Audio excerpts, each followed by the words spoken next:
Cheers! Thank you! Kapwa. O, diba? Ano ba? Ayan. So, pasensyahan niya kasi nandito tayo sa car. So, ayusin muna natin. Ayan. Naaano ako mga kalabs, yung parang ninenervyos talaga ako. Kahapon hindi ko naramdaman, pero ngayong papunta na ako dahil after 30 minutes yung interview ko, para naman ako tuloy na nervous. Ano ba diyan? Kung kailan na yung time, saka naman ako ayan, hindi mga kalabs. Dahil nga 'di ba sa sobrang hectic ng nag-aral and then ngayon mayroong opportunity na pwede kong applyan sa pinag-aralan ko.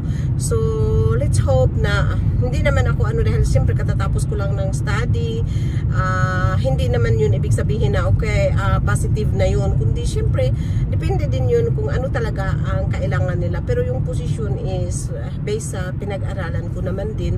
So tingnan natin kung ano talaga ang outcome sa ating interview, and then pero hindi talaga ako nag-expect. I mean, of course, kung matanggap ako, I will be very thankful to God, of course, and I will be very excited to start a new position and a new life. Pero ang best thing na interviewin ako. So pag dito sa Finland nag-apply ka, ganito yon. Pag nag-apply ka sa Finland, mostly talaga sabihin na we are sorry to inform you that we already choose another, or we are sorry to inform you that some of our candidates are how to say, more fitted in the position. Parang ganun ba, di ba? So but ito sa akin na interviewin ako, so parang winning na ito, na once na interviewin ka, parang winning mo na ito. So ganito dito sa Finland na kahit 100 ang iyong applyan, tapos mayroon lang, magre-response lang sila sa email na we already chosen one, or something like that, minsan pa nga para kang but yan talaga ang protocol nila dito, na sabihin nila na someone is better than you. So ganun. So kahit sa interview makapunta ka lang ng interview, mahirapan pa. So for me, I am very thankful to experience also na interviewin ka as a leader. Parang kasi naman talaga ako ngayon, shift leader naman talaga ako, pero I want to go more forward. Kaya nga ako nag-aral. So yung parang maano mo rin, magamit mo yung pinag-aralan mo. So but this is the first time, this is the first time na I applied na umangat. Kasi yung position ko ngayon, hindi ako nag-apply as in talaga, in-offer talaga sa akin itong posisyon ko ngayon. So hindi ako na-interview sa ganitong situation na as a leader. Hindi talaga ako na-interview. So yun yung parang ako na, kasi different questions yan, di ba? Iba-iba ang i-question nila, syempre.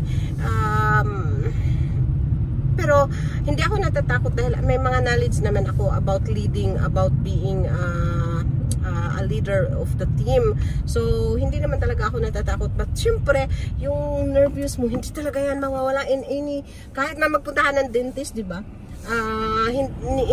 Kahit sa dentist nga naaano ka nga din na tawag nito, na nervous ka nga. Ito pa bang yung about work, tapos kanuhin ka about work. So parang yun, hindi ko, pero positive naman ako na whatever comes, ako, kasi nandiyan pa naman din yung trabaho ko. I mean, hindi naman mawawala yung trabaho ko, pero at least papakita ko din sa company na I am interested in growing up.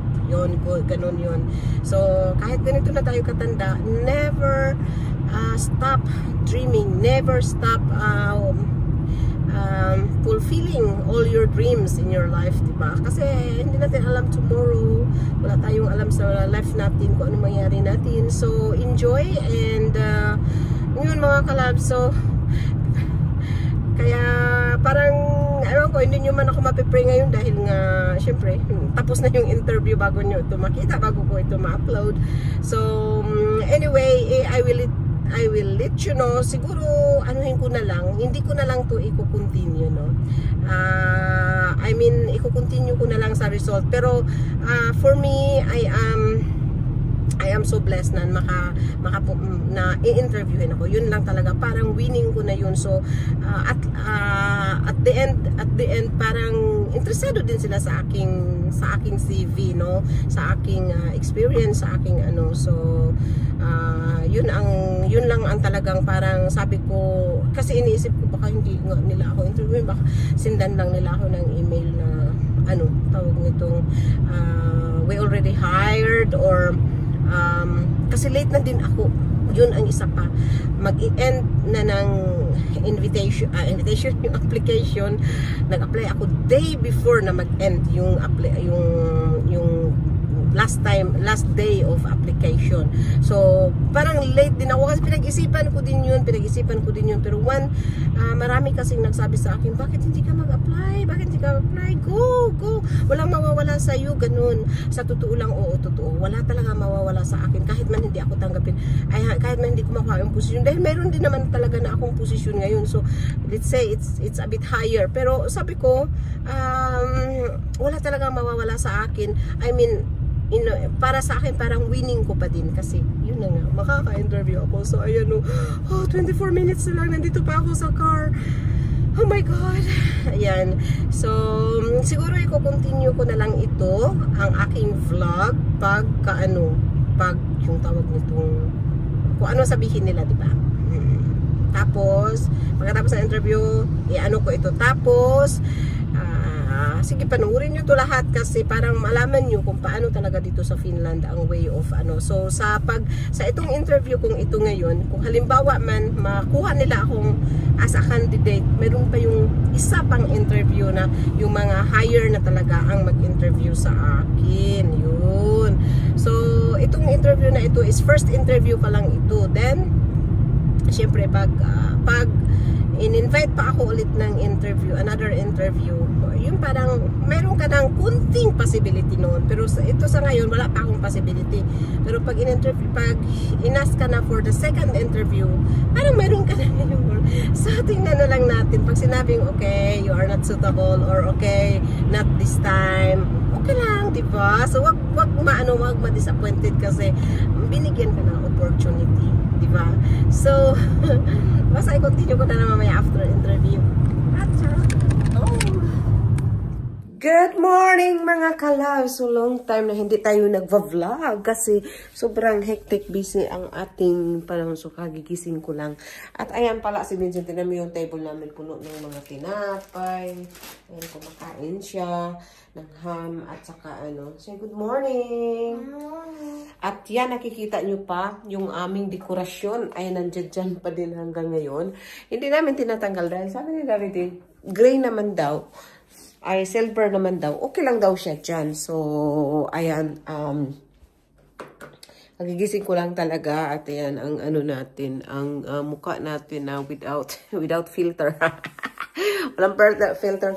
So, mga kalabs, i-continue ko lang pala yung aking vlog na yung papunta nga ako na mag-i-interview ako. So, na-interview na ako at maganda naman ang feedback na sabi ay ano, yung tawag nitong okay daw ang aking interview, and then so paalam dalaw nila, pero parang gusto ko nang mag-back up na noon sa interview at anuhin ko na ayaw ko nang ituloy yung application ko kasi ang dami kong project dyan sa department namin. Ang dami naming gagawin. At parang hindi ko yata kaya. Tapos magsa-summer holiday.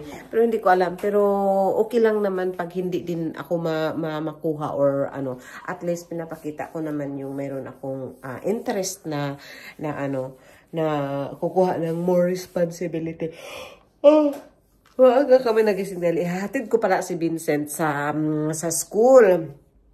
So, ayan, tapos pagbalik ko mamaya, tingnan nyo, mag-i-exercise ako. Medyo pumayat-payat na tayo. Ayan, oh. So, may tiyan pa din tayo. Makikita nyo ba? Ayan, but medyo some kilos naman ang natanggal sa atin. So, maghahatid pala ako kay Vincent sa school. Ayan, so, maaano natin yung ano natin. Handali, ano ko lang. Ayan, dito ako sa dressing sa aming entrance kasi mag-aano tayo ng ano. Kasi, ayan, tingnan nyo, inuubo pa naman si Vincent. Paano kaya? Aray ko.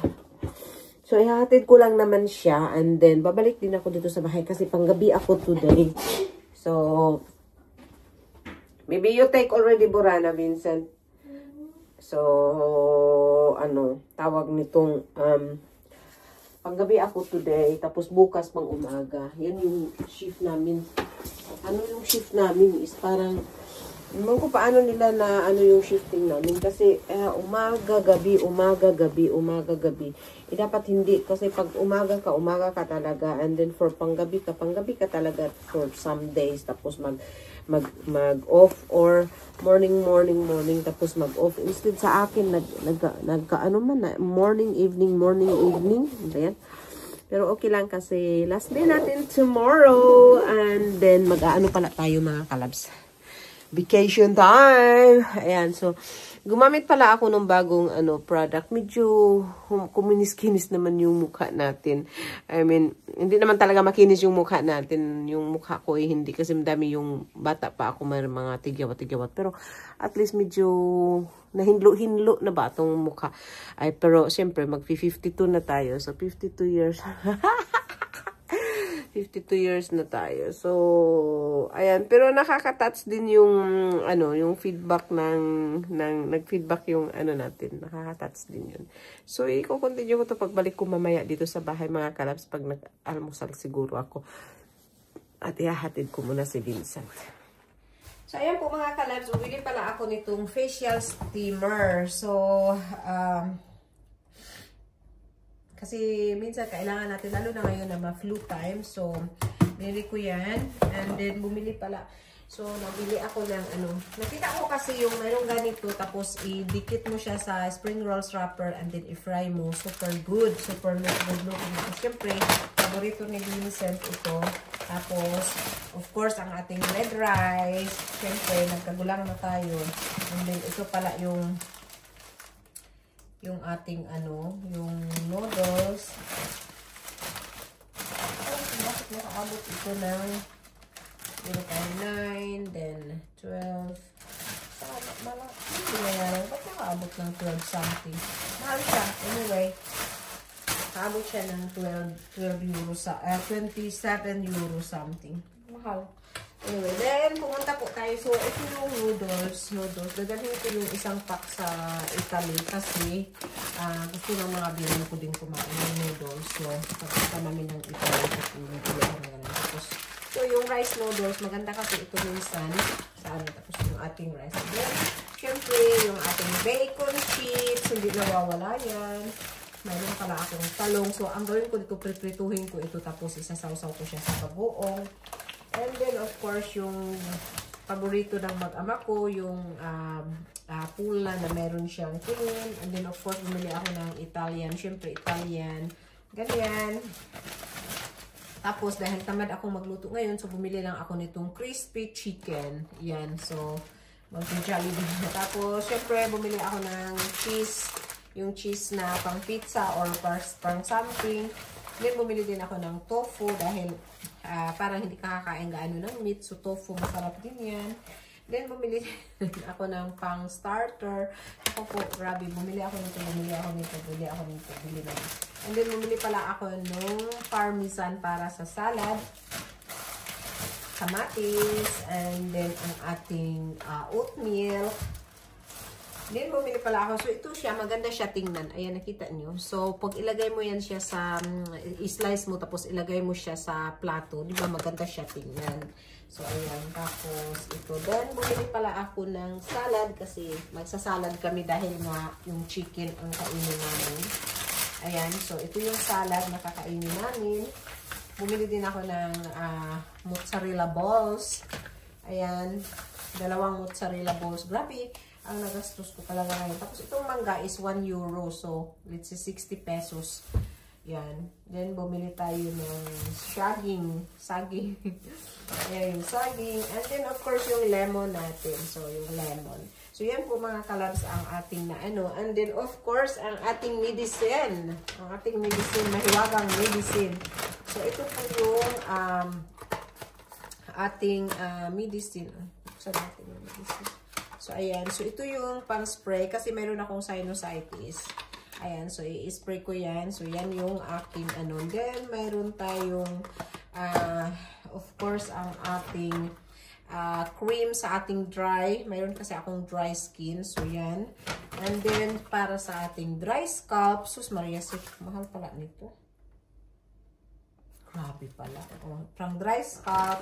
And then, mayroon din tayo dito yung ating antibiotic. Yan.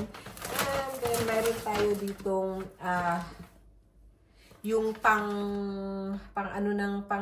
lapot yung sipon natin. So, mayroon din tayo dito. So, grabe, tambali gamot. And then, sobrang bait yung sa cashier ba.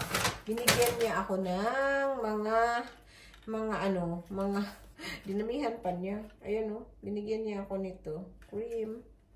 Binigyan niya ako ng mga ganito. Sample. So, pwede na ito pang biyahe o, diba? Nakalibre tayo. So, ayan po, yung gamot ko lang is naka 94 and 16 euro tayo. And then, of course, sa ating mga family, so, may nai-empty talaga yung wallet natin dito. But anyway, that is life. So, ayan po mga kalabs. Ito pala yung sabyanan ko. Pareha kami. May green yung sa akin, tapos yung sa kanya ito. Pero binigay niya sa akin dahil maliit na daw sa kanya. So, ako ang taga-mano. So, ayan. Ang gagawin ko pala ngayon mga kalabs is mag-i-exercise muna ako kasi bago ako kakain. Kasi mamaya hindi na naman ako maka-exercise.